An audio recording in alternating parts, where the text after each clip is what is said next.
Nós vamos continuar a falar sobre internet, agora na entrevista sobre as funcionalidades do ChatGPT, com o professor da Faculdade de Computação da UFO, Paulo Henrique Gabriel. Seja bem-vindo ao Informativo novamente. Obrigado, agradeço novamente o convite também. Uma novidade aí nesse meio da internet é esse ChatGPT. Vamos explicar para quem nunca ouviu falar sobre essa nova função na internet, o que é? Bom, basicamente o ChatGPT é uma ferramenta online, uma ferramenta que usa algoritmos de inteligência artificial para construir texto, né? Essa é a grande funcionalidade dele, gerar textos. Como que ele faz isso? Não vou entrar em detalhes técnicos aqui e tal, mas ele tem um algoritmo, né? Uma série de algoritmos que a gente chama de redes neurais e tal. E essas redes elas foram treinadas, foram alimentadas, por assim dizer, com textos presentes na internet durante um bom tempo. E esses textos geravam padrões e essa rede identificava padrões nesses textos. Um exemplo que eu gosto de falar, por exemplo, se você chega e fala para alguém, fala boa noite, você espera que a pessoa responda boa noite. É o mínimo, né? Você espera isso. Então é um padrão que você espera, você aprendeu que tem esse padrão.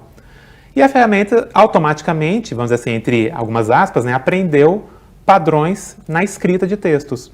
E é isso que ela faz. Você faz uma pergunta ou você escreve algum texto para ela, e ela gera uma resposta, né, tentando fazer um texto coerente. Esse é o grande objetivo dela, fazer um texto que seja gramaticalmente correto, estruturalmente correto. Mas tem os prós e os contras dessa função, né? Sim. Os prós, né, como eu comentei já também antes de entrar no ar, né, por ser uma ferramenta que analisa textos, ela é muito boa, por exemplo, para revisar. Eu já testei a funcionalidade de revisar textos nela e funciona muito bom. Muito bem, você coloca um parágrafo lá e pede para procurar erros e tal. Sabe bem gramática, Sim, né? ela organiza bem, porque é um padrão, né? A gramática, né? O texto, ela é um padrão, né? Agora, tem o lado, vamos dizer assim, o lado contrário dela, que ela não é o Google. E muita gente está usando como se fosse. Faz pergunta do tipo, qual que é a previsão do tempo hoje para Uberlândia? Ela não vai responder, ela vai inventar um texto, eventualmente, explicando. Ou pergunta, caso assim, já apareceram... tem vários sites aí que o pessoal gosta de colocar piadas que fizeram piadas e a ferramenta não entendeu, ou fizeram perguntas. Teve uma que eu achei muito interessante, um colega meu postou e eu testei, apareceu a mesma coisa. Perguntou se tinha algum brasileiro que já tinha ganho o prêmio Nobel e citou 10 brasileiros. Que a gente nunca teve esse prêmio.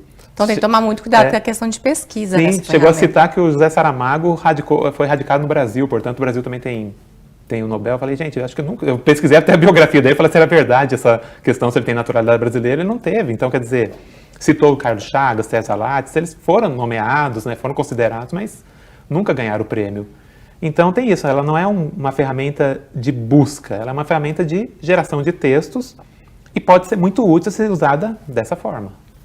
E pode ser que atrapalhe muito nas questões de fake news, essa questão de pesquisar dados no chat. Como você falou, não é de pesquisar, é uma ferramenta de fazer textos, de promover textos, né? E de revisar. Sim, exatamente.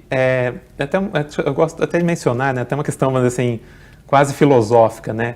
Desde criança, a gente é ensinado a confiar quase que cegamente num computador, nas máquinas. Uma criança que está aprendendo a fazer contas, pega uma calculadora, a divisão é sempre correta, né? Não tem que se preocupar em passar um número para cima, para baixo, para fazer a conta, a soma, a subtração. Você está digitando um texto hoje, né, num editor de textos, ele aparece as correções lá do que você está escrevendo de errado, né? Às vezes até você nem vê o que você está escrevendo de errado, pensando, sei lá, por exemplo, você digita inteligência sem acento, às vezes até coloca um acento sem você nem ver que você tinha escrito sem acento.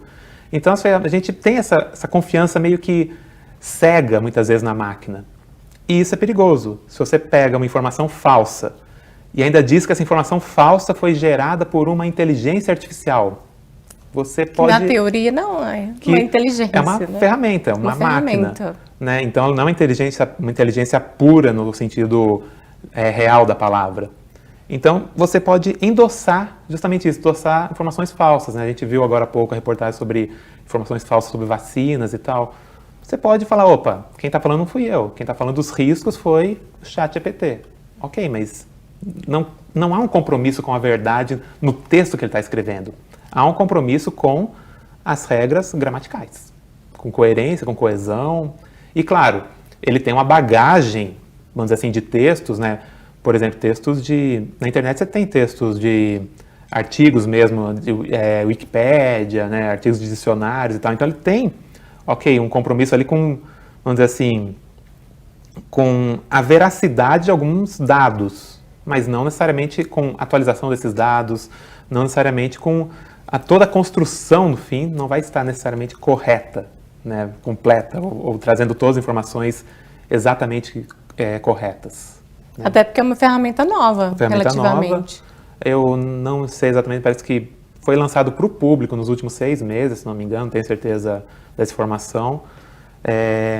E não é a única também.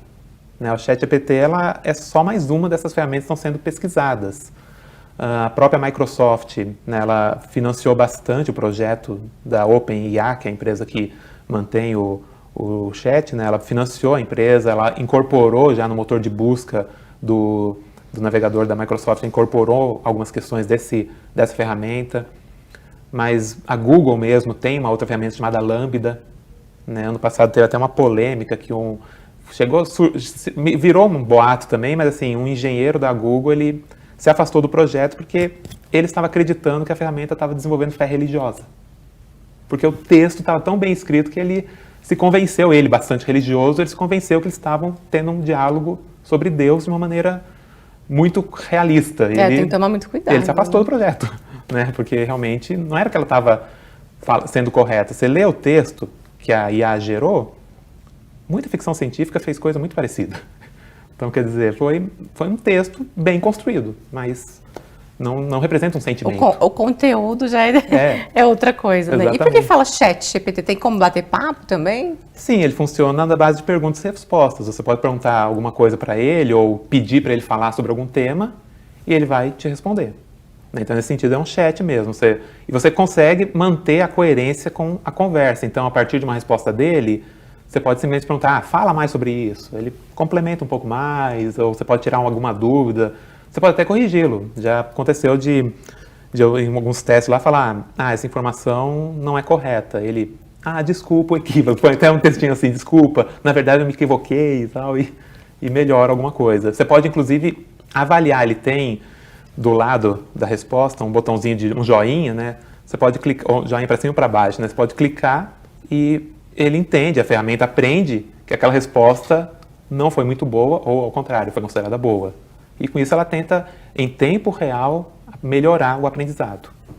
E para acessar de forma gratuita, também a gente procura no Google, Sim, procura. Coloca lá ChatGPT que já vai aparecer. Isso, acho que o site mesmo é chat.openai, alguma coisa assim, não tenho certeza. Procura ChatGPT, você acha que eles, como eles estão lançando novas versões, às vezes muda o link principal da ferramenta. Falando em versões, deve vir uma nova versão mais atualizada desse chat, com informações mais atualizadas também. Eu acredito que sim, até onde eu sei, né, não tenho muita certeza dessa informação também, mas a ferramenta em si ela é bem atual, os algoritmos dela são bem novos, né, mas o texto que foi usado para treinar, essa etapa de treinamento, de carregar a informação nela, acho que a última atualização desses textos é entre 2020 e 2021.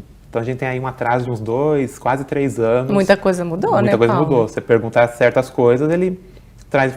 Você pode perguntar, por exemplo, sei lá, uma informação, questões políticas, por exemplo, já vai estar desatualizado.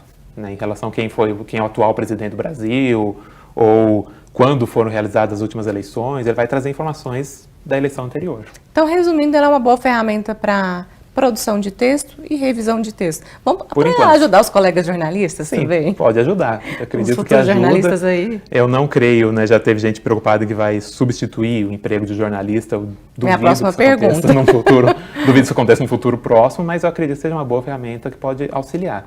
As pessoas têm muito medo também da inteligência artificial, não só com essas novas ferramentas, né, de substituir o trabalho humano pelas máquinas. Qual que é a sua visão sobre essa situação? Teve até, recentemente, eu vi um artigo que mostrava, na década de 50, 60, teve protestos nos Estados Unidos de professores contra o uso de calculadoras. Eles estavam com medo de calculadoras substituir a atividade de um contador ou de alguém de uma área mais matemática, né, que trabalha com matemática. E a verdade é que, no fim, hoje é uma ferramenta. né? Assim, há riscos, na minha opinião, não de substituir, nesse momento atual, substituir empregos, mas talvez, assim, se mal usada a ferramenta, por exemplo, o chat mesmo, o chat GPT, ele consegue gerar, por exemplo, programas de computador, ter pequenas funções, ele consegue construir. Então já tem gente falando, opa, isso aí será que vai substituir o programador? Mas veja, é um sistema completo que tem que criar, então pode auxiliar, isso pode gerar questões, na minha opinião, éticas até de onde veio essa informação, né? Porque nem, vai substituir um jornalista, ele não faz a checagem do dado, né? Ele pode até gerar a reportagem, mas você vai ter que, a checagem de dados não é por conta dele, responsabilidade, né? Então, pensando em termos de escrita de artigos, né, científicos, eu particularmente acho ótimo ter uma ferramenta que auxilia na escrita, mas é óbvio que eu não vou pedir para essa ferramenta fazer a minha pesquisa, porque não tem, como eu falei, não tem como eu garantir que o que ela vai fazer está correto. Exatamente, né? Não é por aí, né? Não é por aí. É isso mesmo. Muito obrigada pela explicação. Até a próxima aqui no Informativo, falando mais sobre a internet das coisas, falando mais sobre chat e essas novidades no mundo virtual. Muito obrigada. Eu agradeço mais uma vez.